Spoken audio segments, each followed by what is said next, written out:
English ಮೀಡಿಯಮಿಗೆ ಮಕ್ಕಳನ್ನ ಹಾಕಿದರೆ ನಮ್ಮ ಮಕ್ಕಳು ಜಾಣರಾಗ್ತಾರೆ. ಜಾಣರಾಗಲ್ಲ, ಇನ್ನೊಬ್ಬರ ಕೈ ಕೆಳಗೆ ಕೆಲಸ ಮಾಡೋರು. ಕನ್ನಡವನ್ನು ಕಲ್ತರೆ ಕವಿ, ಕಲಾವಿದ, ಸಾಹಿತಿಗಳಾಗ್ತಾರೆ.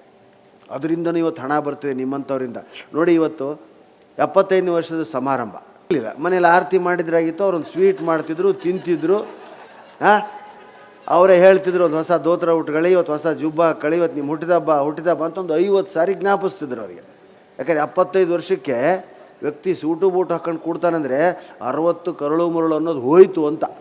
ನೋಡಿ, 75. ಈ ಚಳಿಲಿ ನಾನು ದೇವ್ರಿಗೆ ಬೈಕತ್ತಿದ್ದೀನಿ ಇಲ್ಲಿ ಕೂತು, ಕಿವಿಲಿ ಹಳ್ಳಿ ಹತ್ತಿ ಇಟ್ಕೊಂಡೆ ನಾನು.